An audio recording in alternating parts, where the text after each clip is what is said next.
Welcome back, Wolfpack. Verlis here to start this week's Fan Fridays with a battle from Keys. This madman has been on Fan Fridays before, and it looks like he wants to go for some craziness right now. We have Tapu Bulu. Also, I just realized that now the bottom screen is visible since this is from my stream yesterday. I'll switch back to the normal layout after this battle since I already started recording. But yeah, we have some fun right now because we don't see Cherrim or Tapu Bulu every day, and it looks like there could be some very strong synergy right there. I wonder what Tapu Bulu is going to do and how the Cherrim is going to set it up. Are we just going to look for like Helping Hand, Mad Attack Boosting, Sunny Day? I don't even know. It's gonna be nuts. So Cherrim does get the outspeed, sets up the Sunny Day, and that's going to be the Flower Gift. So yeah, now we get to see all bright and happy Cherrim as there's a Z move on the... Okay, so already going for the Z move. Z something. And boosting its attack using Z power. So going to unleash the Rototiller. Oh, that's new. So going to gain attack, special attack. Cherrim's gaining attack and special attack. So the Rototiller for everyone while also gaining extra attack. And Sylveon with the hyper voice. Cherrim will survive it. Gets a little bit of hit points. And yeah, that's going to be from the grassy terrain. So now Sylveon with the Helping Hand. Sylveon helps out the Goodra. Morning Sun from Cherrim. That's going to be some massive healing. And Tapu Bulu uses the Mega Horn. That's going to be enough to one-shot the Goodra. That's pretty ridiculous. And also remember, like, Flower Gift is working out the entire time as well. So there's a lot of ridiculousness going on. Now it's a Blissey on the field. Also shiny. We all know what that means, guys. We all know what the opponent's up to. So Cherrim is going to use that special attack to almost one-shot the Sylveon. Horn Leech one-shots the Blissey, though. It's just damage. Like, it's just set up damage and insanity. So that's going to be a critical hit onto Tapu Bulu with the Hyper Voice, but doesn't really do too much. I mean, you can run pretty solid bulk if you're doing this much stat setup. And then Flygon going to be on the field. Yep, we all know the opponent's hacking, so there we go. And that's going to be Flygon with the Tailwind. I don't really know what else can be done. So yeah, Weather Bolt comes in, Fire type, extra little bit of damage, finish off Sylveon, and then Tapu Bulu with the Horn Leech. That'll take down Flygon as well, and everyone wins. You know, you just finish off with full hit points on the Tapu Bulu and craziness like that. All right, let's watch this. Let's watch some more battles with this strategy. I feel like it's just going to be the same thing. You know, just mad damage after the setup. So naturally, it is going to be the same strategy in this one. And I'm also looking at the other two Pokemon because we have the Drapion and then we also have the Salazzle. Salazzle, that's just fast damage, great coverage overall.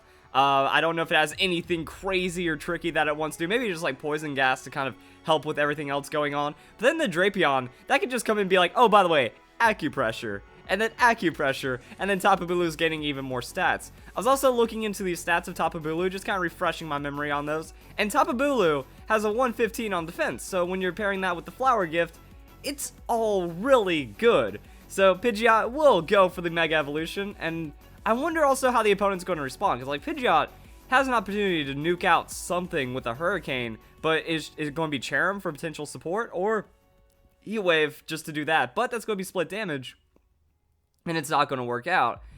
So that's also something. And then Sunlight's going to make Flower Gift go all crazy, and now Tapu Bulu has boosted special defense while we're having a high natural defense. And then, yeah, who needs to do any kind of setup or Z move? You just go for the Stone Edge, take out the biggest threat, Lycanroc behind the sub.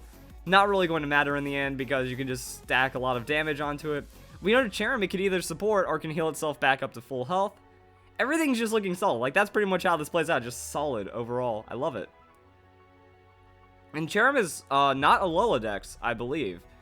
Which would actually, like, if Cherrim was a Lolodex, we could have this in VGC, and then we could use, like, the lower amount of speed that all Pokemon have. Tapu Koko can't do anything to this. That's pretty crazy. Weather Ball, super effective Fire-type hit onto the Jump Bluff. That's going to be our Rototiller setup. And that's, like, another crazy thing, is that this uses few things you don't see too often. We've shown Cherrim on Fan Fridays a few times, and it works out really well, but we just go for, like, the Rototiller, and it's awesome. Like, when I first saw Rototiller in the 6th generation, that made me think, like, this could be one of the coolest moves ever. I can't wait to see what people are going to do with the Rototiller, and then it just didn't get that. It wasn't on that great of Pokemon. so it's hard to set up. Now, you do want to be doing damage on Tapu Bulu for the most part, but yeah, you're supporting your grass-type Pokemon, and things are going to get crazy. Jump Love's Giga Drain does not have enough to take out the Tapu Bulu. Just too tanky, too much boosting on that Flower Gift. Lycanroc going to take a hit. Sub is going to fade right there. And then Tapu Bulu with the Horn Leech. So let's go and get all of our hit points back. But it's also really nice that the grassy terrain, comboing with the Rototiller to combo with everything else to add more stats, it's pretty nuts. And then we're just going to see, like, it's over. Like, now at this point we have pretty good control. It's really hard to one-shot the Tapu Bulu, unless you're, like, I guess fire to a degree. Because, like, yeah, if you get the Sunny Day in there and then fire hits, like, your team will crumble. So maybe that's a point in the Salazzle, maybe having a Flash Fire Pokemon on the team as well. Just switch them in, try to reset up later, get a boost, use that Sunny Day for even more boosting. Well, actually, Fast Fire, but that's what the Salazzle's for, so I understand that it can still work under the Sunny Day as well. Maybe Flash Fire instead, who knows. But yeah, overall, things died in the background, and that was the end of the battle, as we expected.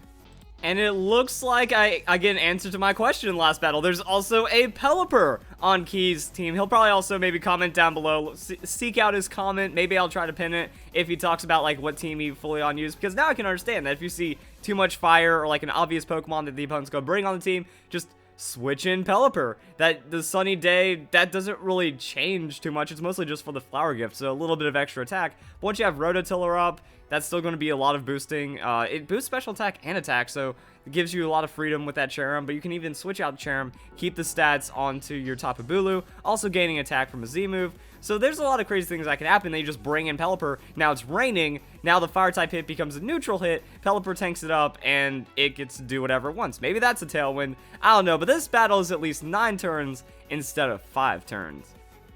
Ooh, it looks like the opponent's going to go for something crazy, though. Is that going to be, like, the defense split Shuckle into stockpile Snorlax, or maybe just straight up Belly Drum? Can it keep up with the amount of damage, though? So it probably can't. Like, there we go. Just immediate Z move. We're going to have plus a lot on our attack. It's going to be pretty ridiculous right now. So that's going to be Z-Rototiller. Doesn't affect anyone but our team. Yeah, boy. And we're going for mad gains. So Snorlax is SmackDown. That's not going to do anything. But there's the guard split. So I was wondering, like, where the other stuff was. Cherrim with the Solar Beam, going to absorb light, hit the Snorlax. Also, I just realized battle animations are off. I did that as well from when I was training the Ditto. That's why this video seems like it's going really fast. But yeah, the Solar Beam, the damage, it's just going to be way too much. Power Split. Okay, so apparently Shuckle is using Power Split on something else. That's understandable. You're trying to, like, reduce the damage overall. But Tapu Bulu, it tanks out that Fake Out pretty well. And that's going to be Shuckle getting knocked down into its Sturdy ability. That doesn't happen too often, but we do have Power Split once again. So Shuckle trying to just really bring down these stats to the target that we don't, to the unidentified target. Shuckle's going to heal up with leftovers though, and get a little bit more from the grassy terrain. So that helps out Shuckle quite a bit. Weavile with the Ice Punch though. Cherrim will survive, and then throw down a Solar Beam. So Solar Beam will target the Shuckle, is protected. Mega Horn misses the Weavile. So that's a little unfortunate right there. We might see Cherrim go down. We might have to see a little bit of extra, like, comeback in this one. That's gonna be Weavile, Ice Punch. Cherrim will go down off of that. But I mean, like, Tapu Bulu just turned around the Mega Horn, and that's gonna be Weavile dead. I don't even think you need to use Mega Horn, honestly. Like, yeah, most likely Focus Sash because Weavile. Also Horn Leech, just in case it decides to target you. That's going to be mad amounts of healing. Sunlight fades. That was really only for the Flower Gift, and Cherrim's gone anyway, so that's okay. And that means we're going to be going into Drapion? Something? Man, look at all that animation. We had leftovers, we had grassy terrain. We had, oh, that's Salazzle, right. It was Salazzle this time and not Drapion because we had the Pelipper. So yeah, now Salazzle comes in. It's ready to tear things up. So that Ice Punch, going to be big damage on Tapu Bulu. It was the Poison Gas. Alright. I felt there could be a little cheese coming in. So Shuckle will get KO'd. The Poison Gas, that's going to be enough to take out the Weavile. Because Weavile, it was on Focus Sash health. And then loses an 8th after gaining 16th. Boom. Weavile's gone. And now we're going to see what happens with the Marowak. So Tapu Bulu is faster than the Marowak. Does have like a +2 going on. And Salazzle's going to switch out. So yeah, there it is. There's the switch out into the Pelipper. That's the rain to just trash any fire-type Pokemon. Maybe a follow-up Scald or Hydro Pump as well. So that's going to be a one-hit KO at the very least. Salazzle still functions well in rain because it can use the Poison-type moves. That's a lot of damage on the Marowak. And then Tapu Bulu will go down. But there's really not much else to it. Salazzle comes in and just pick your poison. You know, whatever it takes to take out the opponent. Marowak, actually the forfeit right there, knowing the odds are stacked against them, and that is the end of the battle. So yeah, I'm gonna fix it up. I was like, oh yeah, let's just do Fan Fridays, because, you know, the stream was awesome. We got our shiny Porygon. I'll publish that video sometime over the weekend.